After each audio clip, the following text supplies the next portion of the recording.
அஸ்ஸலாமு அலைக்கும் வரஹ்மத்துல்லாஹி வபரகாத்துஹு. அன்பு நிறைந்த சகோதரர்களே, கண்ணியத்துக்குரியவர்களே, ஸ்ரீதேவிகளே, சிறந்தவர்களே, நல்லவர்களே,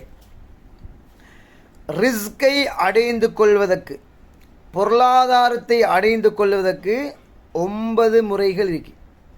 9 வழிமுறைகள் இருக்குது. நாங்கள் எல்லாரும் ஒரு முறையில் தான் முயற்சி செய்கிறோம். அது என்ன முறை? காலையில் சம்பாதிக்க போகிறோம், மாலையில் வரோம், ஆஃபீஸு போகிறோம், அல்லது கடைக்கு போகிறோம், அல்லது ஆட்டோ ஓடுறோம், அல்லது ஏதாவது கூலி வேலை செய்கிறோம். ஒரு முறையில் தான் நாங்கள் எல்லாரும் முயற்சி செய்கிறோம். இது இல்லாமல் இன்னும் 8 முறைகள் இருக்குது. 2வது முறை தக்வா. அல்லாஹ் குர்ஆனில் சொல்கிறான், வமை யத்தகில்லா யஜ்அல் லஹு மக்ரஜா வயர்சுகுஹு மின் ஹைசு லா யஹ்தசிப். யார் அல்லாஹ்வை ஒழுங்காக பயப்படுவாங்களோ, தக்வாவோட வாழ்வாங்களோ, அவங்களோட எல்லா கட்டங்களையும் அல்லாஹ் லேசாக்குவான். வயர்சுகுஹு மின் ஹைசு லா யஹ்தசிப், அவர் நினையாத புறத்தால் அல்லாஹ் ரிஸ்கை அதிகமாக்கி கொடுப்பான், ரிஸ்கை வாரி வழங்குவான். அப்போ இது 2வது முறை. 3வது முறை தவக்குல். உண்மையான தவக்குல், அல்லாஹ் மீது பொறுப்பு சாட்டணும். யார் அல்லாஹ் மீது பொறுப்பு சாட்டுவாங்களோ அல்லாஹ் அந்த பொறுப்பை ஏற்றுக்கொள்வான். அதே போல் அவங்க ரிஸ்கையும் விஸ்தீர்ணமாக்குவான். இது 3வது முறை. 4வது முறை ஷுக்ரு செய்யணும். அல்லாஹ் தரக்கூடிய நிஅமத்துக்கு, ஆஃபியத்துக்கு, அதே போல் எது கிடைச்சாலும் உடனே அல்ஹம்துலில்லாஹ்னு சொல்லணும், அல்லாஹ்வை புகழணும். அல்லாஹ் குர்ஆனில் சொல்கிறான், லஇன் ஷக்கர்தும் லஅஸீதன்னகும். நான் தரக்கூடிய நிஅமத்துக்கு நீங்கள் எனக்கு ஷுக்ரு செஞ்சீங்களா, என்ன புகழ்ந்தீங்களா, லஅஸீதன்னகும், நிச்சயமாக சத்தியமாக நான் உங்களுக்கு அதிகமாக்கி தருவேன் என்பதாக அல்லாஹ் குர்ஆனில் சொல்கிறான். இது 4வது முறை. 5வது முறை திருமணம் முடிக்கணும். அல்லாஹ் குர்ஆனில் சொல்கிறான், நீங்கள் திருமணம் முடிச்சிங்களா, நீங்கள் ஏழைகளாக இருந்தால் அல்லாஹ்வுடைய ரஹ்மத்தை கொண்டு அல்லாஹ் பணத்தை தருவான் என்பதாக அல்லாஹ் வாக்களிக்கிறார். அப்போ ஒழுங்கான முறையில் திருமணம் முடிக்கணும். இப்போ திருமணங்கள் சரியான இஸ்ராஃப் நடக்குது. ஹராமான இசைகள், நாட்டு பாட்டு, டான்ஸ்லாம் நடக்குது. அந்த திருமணத்தை அல்லாஹ் சொல்லலை. இஹ்லாஸான முறையில் யார் திருமணம் முடிப்பாங்களோ அவங்களோட வாழ்க்கையில் அல்லாஹ் பரக்கத்தை அதிகமாக்கி விடுவான்.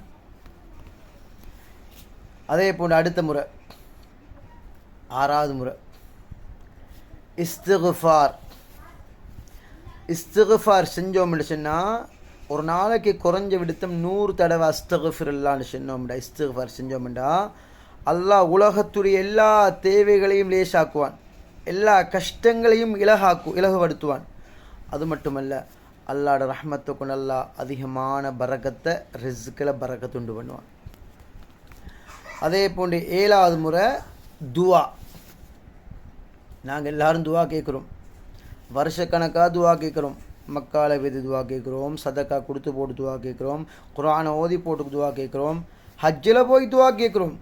இவ்வளோ துவா கேட்டும் துவா கபூல் செய்யப்படுவதில்லை.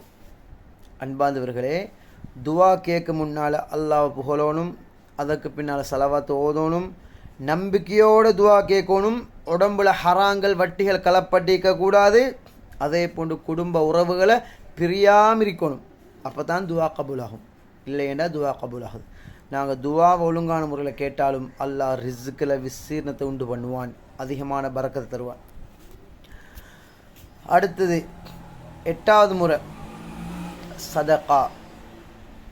அதிகமாக சதக்கா செஞ்சோம்டா, சதக்கா அல்லாஹுடைய கோபத்தை தணிக்கும், எங்களோட கலா கதிரை மாற்றும், கெட்ட மௌத்திலிருந்து எங்களை பாதுகாக்கும், பயங்கரமான நோயிலிருந்து எங்களை பாதுகாக்கும். அது மட்டுமல்ல, நபி ஸல்லல்லாஹு அலைஹி வஸல்லம் அவர்கள் சொன்னாங்க, நாங்கள் கொடுக்கக்கூடிய சதக்கா அது 70 மடங்காக அதிகரிக்கும். நாங்கள் 1 லட்சம் சதக்கா கொடுத்தோம்டா, எங்களோட மௌத்துக்கு முன்னால் 70 லட்சம் கிடைச்சே ஆகும். சதக்கா எங்களோட ரிஸ்கை விஸ்தீர்ணமாக்கும், ரிஸ்கில் அதிக பரக்கத்து உண்டாக்கும். 9வது முறை ஈமான் உறுதியாக இருக்கணும். சிலவங்களோட ஈமான் உறுதி இல்லை. கஷ்டம் வந்தால் தொழ மாட்டாங்க, கஷ்டம் வந்தால் யோசித்து கொண்டு இருப்பாங்க. அப்படி இல்லை, கஷ்டமோ நஷ்டமோ மகிழ்ச்சியோ எது வந்தாலும் அல்லாஹ் மீது அதிகமாக ஈமான் கொள்ளணும், ஈமான்ல உறுதியாக இருக்கணும்.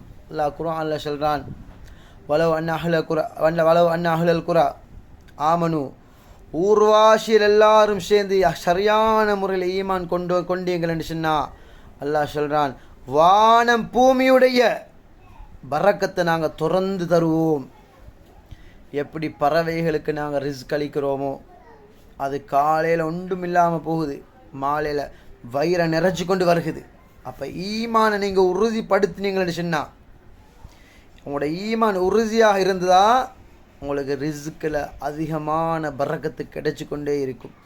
அல்லாஹ் வானம் பூமியுடைய பரக்கத்தை திறந்து விடுவான். அல்லாஹ் ஒரு வாசலை மூடினா 9 வாசலை திறப்பான். அதனால் ஈமானில் உறுதியாக இருங்கோ, உங்களோட ரிஸ்கில் அதிகமான பரக்கத்து கிடைக்கும் இன்ஷா அல்லாஹ். நாங்கள் ஒரு முறையை மட்டும் முயற்சி செய்யாமல் இந்த எல்லா முறைகளையும் முயற்சி செய்யுங்கோ. அல்லாஹ் அதிகமான பரக்கத்தை தருவான், அல்லாஹ்வோட ரஹ்மத்தையும் தருவான். உங்களோட வியாபாரத்தில் முன்னேற்றம் பரக்கத்து கிடைக்கும் இன்ஷா அல்லாஹ்.